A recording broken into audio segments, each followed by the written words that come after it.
ஆண்டவருடைய நாம மகிமைப்படுவதாக. அன்பானவர்களே, இன்றைய வார்த்தைக்கு உங்கள் அன்புடன் வரவேற்கிறேன். இன்றைய தியானத்துக்காக நீதிமொழிகள் 23வது அதிகாரம் 24வது வசனத்தை வாசிக்க கேட்போம். நீதிமானுடைய தகப்பன் மிகவும் களி கூறுவான், ஞானமுள்ள பிள்ளையை பெற்றவன் அவனால் மகிழ்வான். இந்த வசனமானது பிள்ளைகள் நிமித்தம் சந்தோஷப்படக்கூடிய பெற்றோரை குறிப்பிட்டு சொல்லுகின்றது. இங்கே பிள்ளைகளுடைய இரண்டு நிலையும், அதனால் பெற்றோருக்கு வரக்கூடிய மகிழ்ச்சியின் இரண்டு நிலைகளையும் நம்மால் பார்க்க முடிகின்றது. ஒன்று, ஞானமுள்ள பிள்ளையை பெற்றவன் அவனால் மகிழ்வான் என்று இந்த வசனம் குறிப்பிடுகின்றது. அவர்கள் படிக்கின்ற காலங்களிலும் ஞானமுள்ளவர்களாயிருந்து எல்லாவற்றையும் கற்றுக்கொள்ளுகிறார்கள். வாழ்க்கை சார்ந்த பல காரியங்களிலும் அவர்கள் தெளிந்த அறிவும் புத்தி கூர்மையும் உள்ளவர்களாய் இருக்கின்றபடியினால் சமூக வாழ்க்கையிலும் அவர்கள் சிறப்பானவர்களாய் இருக்கின்றார்கள். இது பெற்றோருக்கு மகிழ்ச்சியை கொடுக்கின்றது. இரண்டாவதாக, நீதிமானுடைய தகப்பன் மிகவும் களி கூறுவான் என்று இந்த வசனம் சொல்லுகின்றது.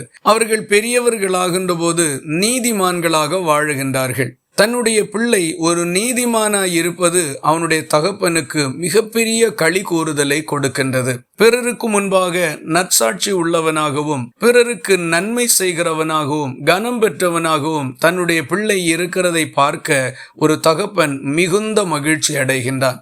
ஆகவே பிள்ளைகள் ஞானமுள்ளவர்களாகவும் நீதிமான்களாகவும் இருக்க வேண்டியது மிகவும் அவசியம். பெற்றோர் இளவயதுள்ளவர்களாகவோ முதிர் வயதுள்ளவர்களாகவோ ஏன் தள்ளாத வயதுள்ளவர்களாகவோ இருக்கட்டும், எந்த காலத்திலும் தங்கள் பிள்ளைகள் சிறப்பானவர்களாய் மேன்மை உள்ளவர்களாய் இருப்பதை பார்க்கத்தான் பெற்றோர் விரும்புவார்கள். அதுதான் அவர்களுடைய சந்தோஷமாகவும் இருக்கின்றது. ஆகவே நம்மை குறித்து நம்முடைய பெற்றோர்கள் வருத்தமும் சஞ்சலமும் வேதனையும் கண்ணீரும் அனுபவிக்கிறவர்களாகவோ அல்லது அவமானங்களையும் தலை குனிவையும் அனுபவிக்கிறவர்களாகவோ ஒரு காலமும் இருக்கக்கூடாது. நம்முடைய பெற்றோர் நம் நிமித்தம் நல்ல மகிழ்ச்சியும் களி கூறுதலும் அடைகிறவர்களாய் இருக்கட்டும். அதுதான் நாம் நம்முடைய பெற்றோருக்கு செய்யக்கூடிய முதலாவதும் மிக பிரதானமானதுமான காரியமாய் இருக்கின்றது. இப்படிப்பட்ட சீருக்கு சொந்தமானவர்களாய் வாழ கர்த்தர் நமக்கு உதவி செய்வாராக.